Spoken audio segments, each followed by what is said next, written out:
Hello, beautiful community. The Russian opposition, in the person of Alexei Navalny, with help from his team, brought out a text that is quite significant and radical, and manages to be at once the best political text produced by anyone in the Russian opposition this century, and one of the very worst and most stunningly depoliticized. Whether it's the worst, I don't know, but I would say it is possibly the worst political text since the war because of the enormous significance of Navalny's person, as well as the best text since the war and the best text this century. So we're going to look at why. And the point here isn't to discuss details of the Russian opposition, but to put you first when you think about political action, politicization, whether you are in Switzerland, in Canada, or in Argentina. So that's how we'll approach it. I wanted to do a proper video on this, but I'm working on a really major piece for the main channel that is becoming a bit of an epic on why the Western left fails to get Putin right. And I'm going to just allocate my energies to that. So today we'll have a kind of chaotic coffee conversation. I've made a note of a couple of issues I want to raise with you, and I've got Mr. Navalny's text here. So the reception of the piece has been overall very poor, and that is a reflection on nearly all the information environments I'm afraid we swim in. Poor, I mean analytically poor. So let's start with a meditation by Sasha Etkind, whose book I'm going to review soon in a video on the second channel. And Professor Etkind put on Facebook, this is addressed to Russians, so it's not addressed to us, but it's interesting, and he's got slammed for that too.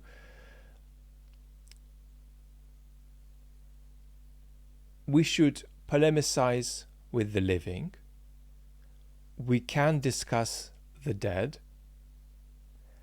but letters from those who are sitting in jail as political prisoners should be read in silence or learnt by heart. And that's, Etkind says, is an important ethical reaction if you are a civically minded Russian citizen or a Russian who feels political association with Russia.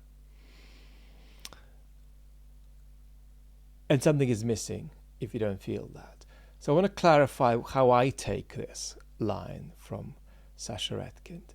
And that's not that that's how everybody must react at all times. It's rather that's how you react on a Tuesday. But on a Wednesday, you discuss Mr. Navalny's post. You analyze Mr. Navalny's post. You see where there are 17 areas you disagree and 24 areas you agree. That's what, right, a civically awake Russian needs to do. And obviously I'd be astonished if Sasha Etkind meant that literally. He means that as though it's supposed to be an important part of the ethical economy of how Russia reacts. And just that same way, on a Tuesday, a Russian might feel Mr. Navalny is sitting in prison for me, so I'll memorize this by heart and I'll just absorb it. On a Wednesday, you might say, well, Navalny's got a big ego, he's got big political projects, ambitions, he's not sitting for me, he's sitting for himself, right? Both. Plurality of economy of ethical sentiment is central. Now, let's just briefly categorize the letter that Navalny wrote. It's a populist piece, and it's an inclusive kind of populist piece in the sense that it includes all Russians, but it's so dreadfully quarrelsome with every facet of the Russian opposition that it's also exclusive. So it's a kind of exclusionary but also inclusive populism that is centrist. Right? Navalny's position is roughly centrist. I would even say too centrist, right? Too unreflectively based on we just live like the West does. Right? We discuss the perils of thinking that, right? So let's start with the good part, and then we'll get to the bad part. So the bad part is horrifically bad, and the good part is extraordinarily good. So let's read a bit from Mr. Navalny. The centerpiece of his letter, his piece, his essay, is an attack on compromises made in the 1990s in Russia. And Navalny is saying, never again. We made compromises that gradually ensured that we completely missed our democratic opportunity. The longer I think about it, the more I get pissed off. Right? So let's read Navalny.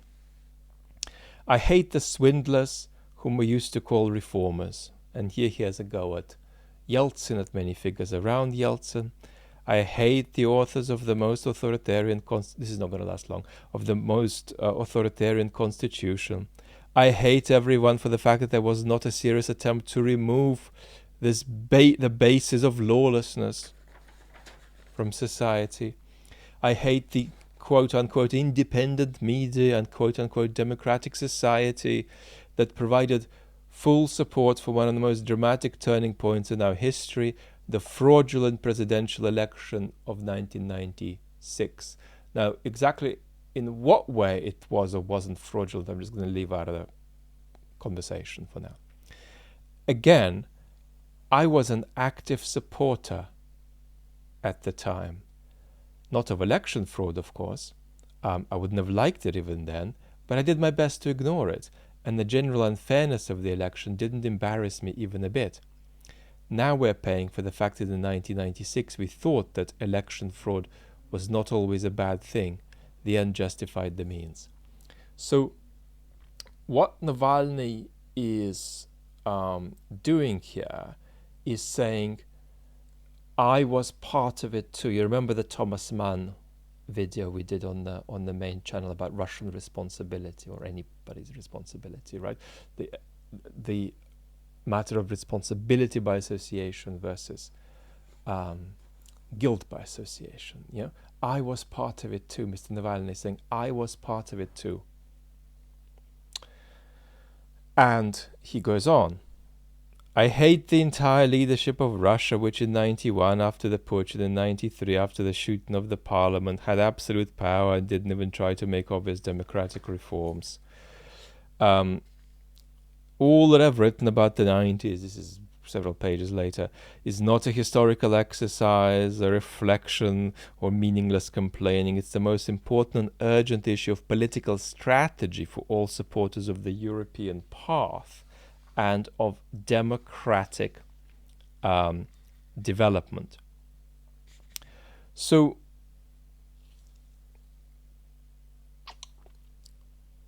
there are two moves here. The first move is look at all of those who wasted the chance that we had in the 90s, the chance at reform, the chance at grasping our democratic opportunity, and I sleepwalked through it myself too, as a very, very young person.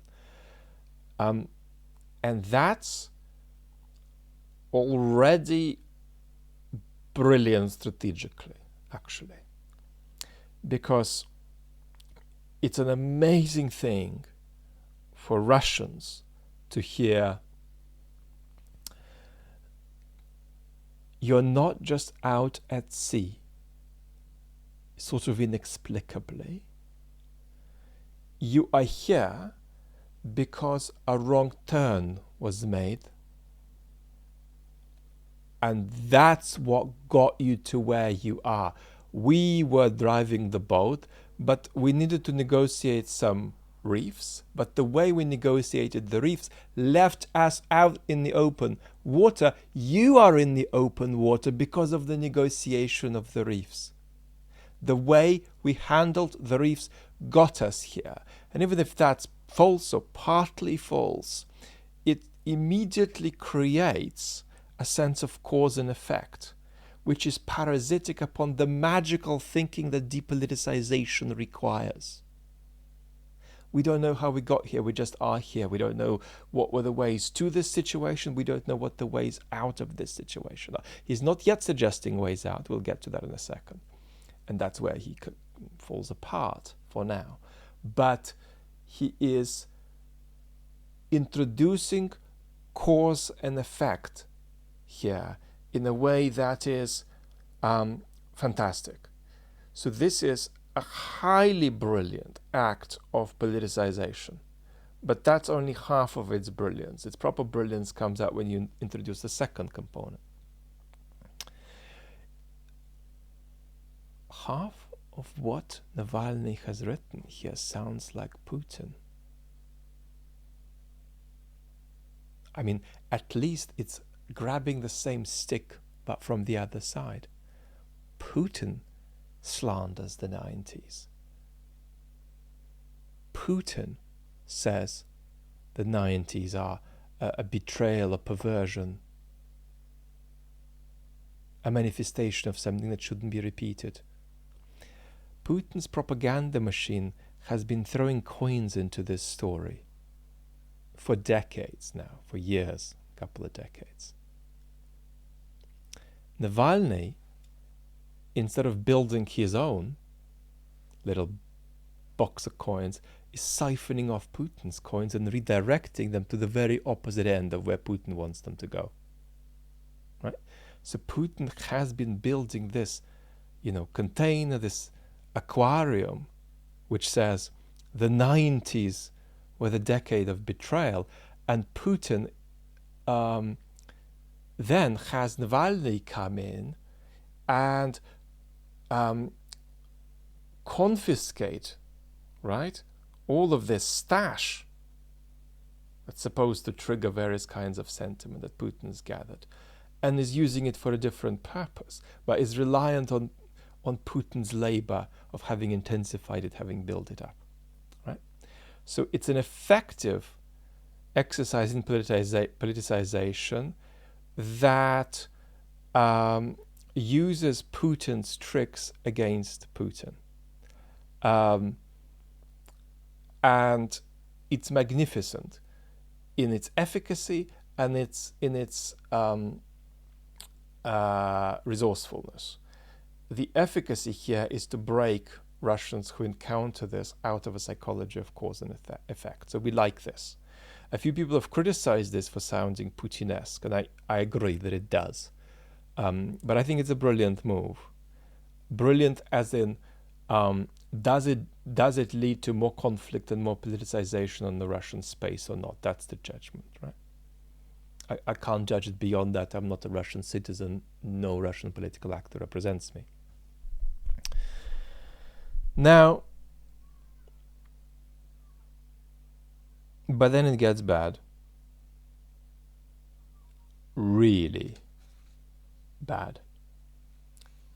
Because the mistakes of the 90s shouldn't be repeated now. And these were mistakes made by the bad compromisers. Right? And we shouldn't imbue today's compromisers with a kind of, and this is my language, I suppose, positive glow, which they no longer deserve to have. And he puts into the category of compromisers half of the Russian opposition.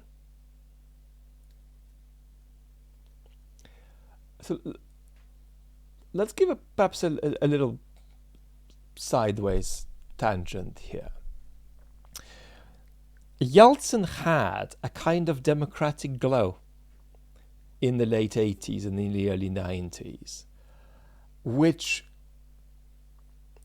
was slow to wear off, even though many of Yeltsin's actions indicated that the perception that it's wearing off should have been there and at least been more accelerated. Of course, Yeltsin was much more of a Democrat than Putin, but he was less of a Democrat than Gorbachev,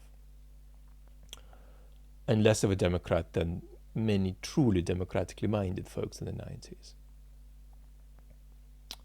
who never had much of a shot of power.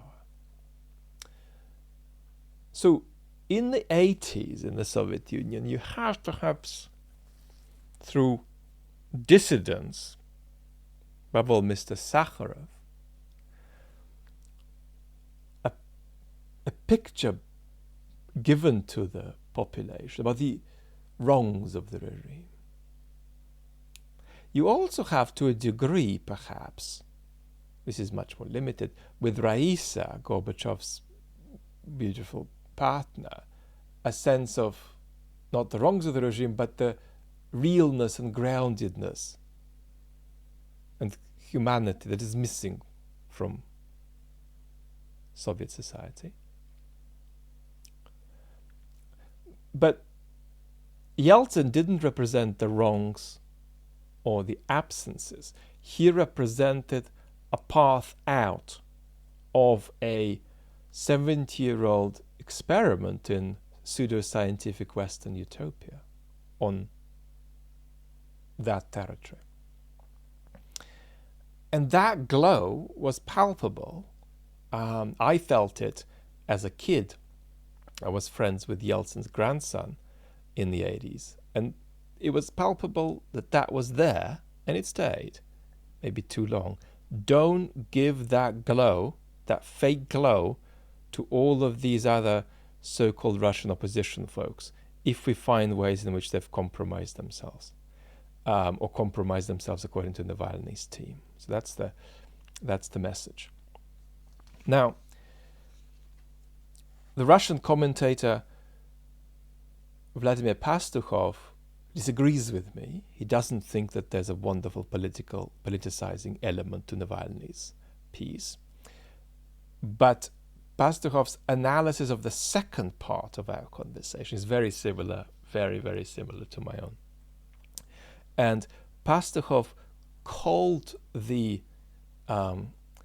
Navalnyists represented by this piece as really resembling, and that's a kind of a new Bolshevist accusation, a self-sufficient embryonic state in waiting.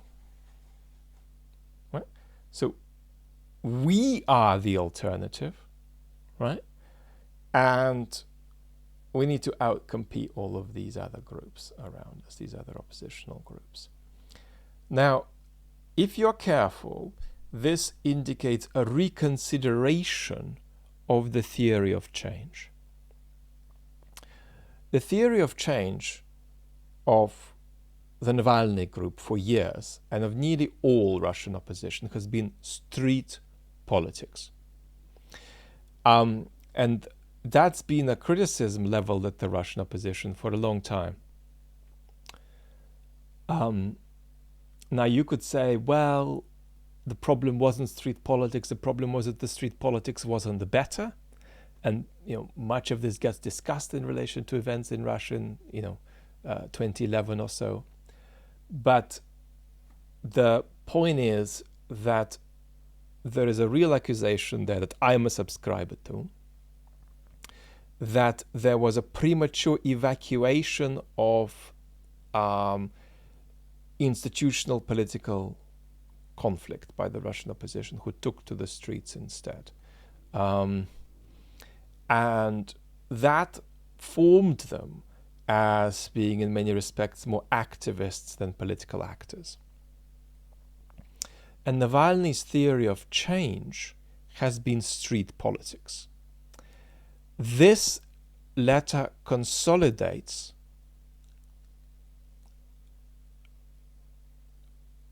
a change of mind that's obviously had to be coming for quite a while about how transformation occurs. So now the theory of change is not street politics, but Russia's defeat in the war against Ukraine. The war is barely mentioned in this piece, and the Putin regime is seldom mentioned. the main targets, once you get through this sort of lovely politicizing device vis-a-vis the 90s, the main targets are Maxim Katz, Kirill Martynov, the editor of Novaya Gazeta Europe, Alexei Venediktov, the ex-editor-in-chief of Echo Moscow, for his participation and pushing of the smart voting, of the electronic voting, I beg your pardon, smart voting, something Navalny's team did. And the list continues. These are folks who are being centered, not the war, a war that is at best an enterprise that confiscates Russia's, putting the devastation that this gangster regime is causing in Ukraine aside for a moment. But this regime, this war, is a sort of a self-confiscation of Russia's future by Russia. At best. At worst, it's laying the conditions for Russia's disintegration. The war is not centered here. The war as an extraordinary enterprise of self-immolation is not centered. It's barely there. I wouldn't be shocked if it's not mentioned at all. And Mr. Putin's regime is mentioned, but only a little.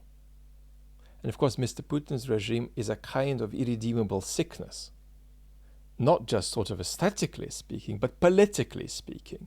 You know that my analysis is you don't end the war without Mr. Putin's regime collapsing. Right?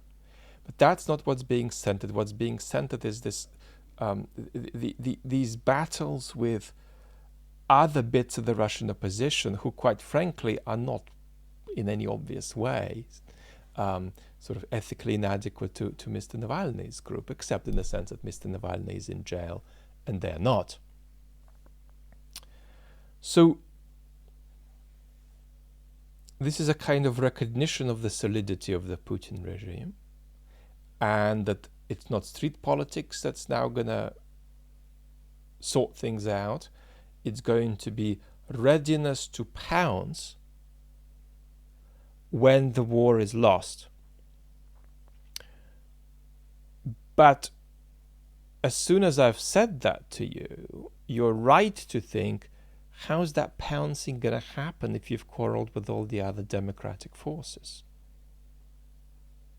Is it going to be divine intervention that inserts you into the Kremlin?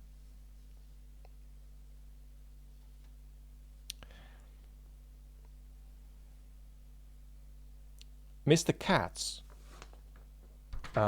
Max Katz, replied to Navalny, and I've just quickly listened to his response in speed-up form, and I made a couple of quick notes about what I think he said.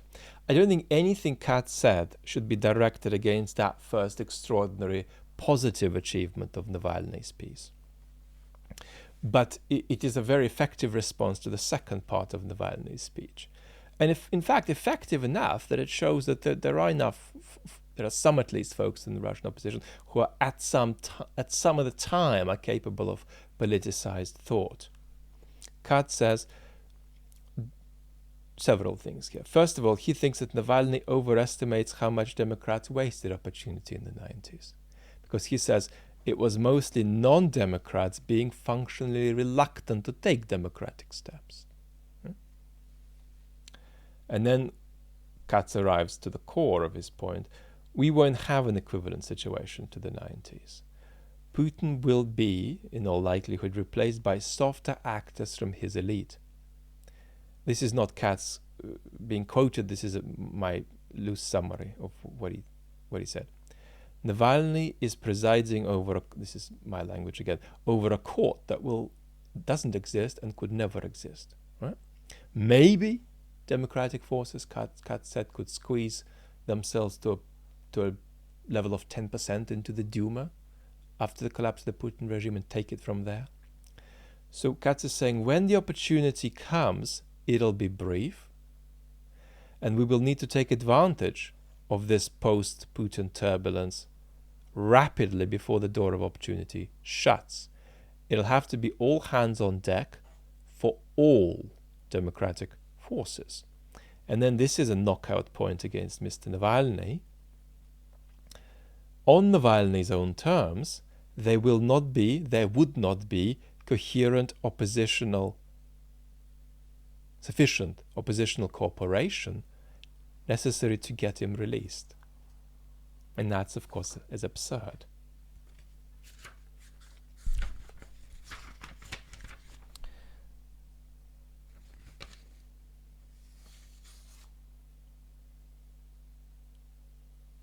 I won't read Mr. Navalny's problems with his oppositional opponents. So let's just quickly conclude then.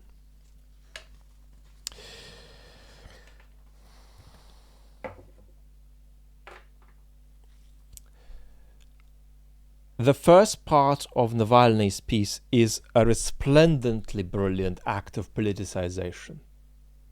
The second part of Navalny's piece is driven by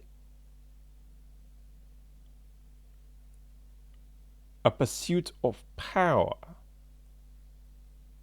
so detached from agency in the real world, who is going to do what and how and when and by what means, that it in fact constitutes depoliticization. Right?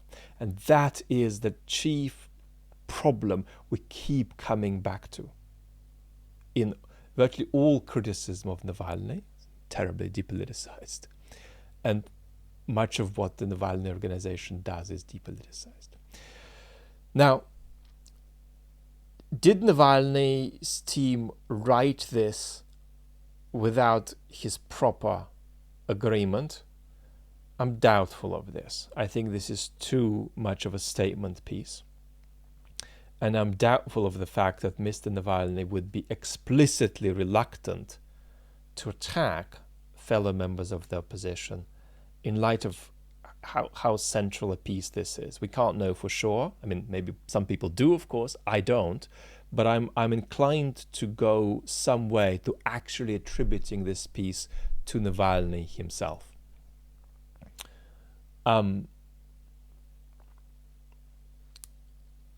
So what do we do with this? We take these lessons that we need to take, right, about politicization and depoliticization, and we take away an ethical point. And that's that, and this is kind of an echo again of what Sasha Etkin said at the beginning.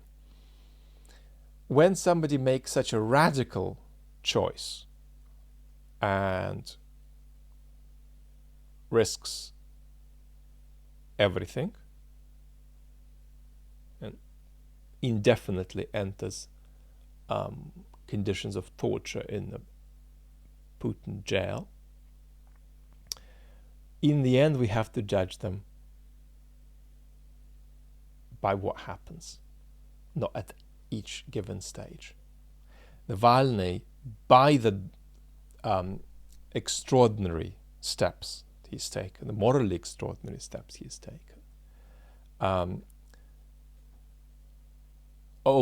owns this right for the world to say, okay, let's see what he gets up to and where he lands, and we'll judge him on the final product. So if in the end he doesn't get very far, 10, 15 years from now, in transforming Russia, one outcome. If he makes a big difference, another outcome. But because of the extraordinary position that he's taken, he deserves much, much greater leniency from anybody of democratic sensibility at the level of giving him the benefit of the doubt. He's taken a very strange route here, and we'll see where he lands. But that just means that we don't make a final judgment about how these two bits of his piece interact, right?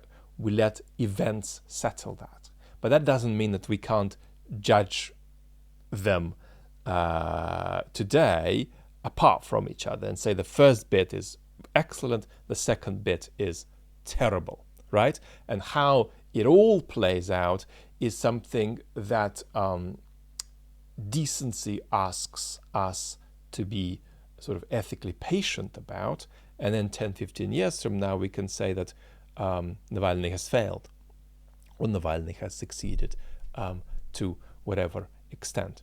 Now, again, when we talk about success from a Western point of view, what we are really looking for is politicization of the Russian space, the removal from the Russian space of an authoritarian imperialistic model, right, that threatens us all.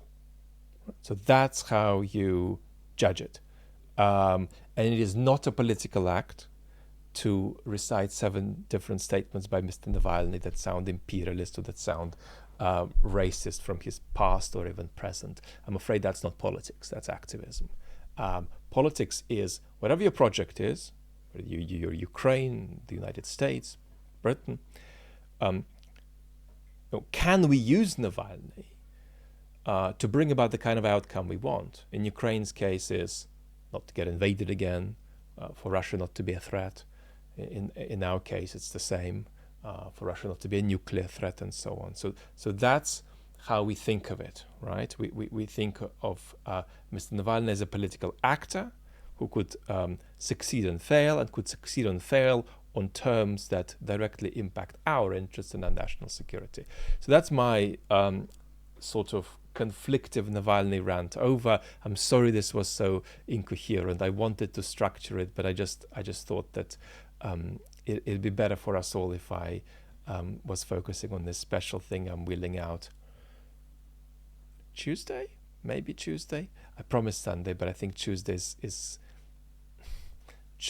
now my target with this extremely elaborate timeline in the edit.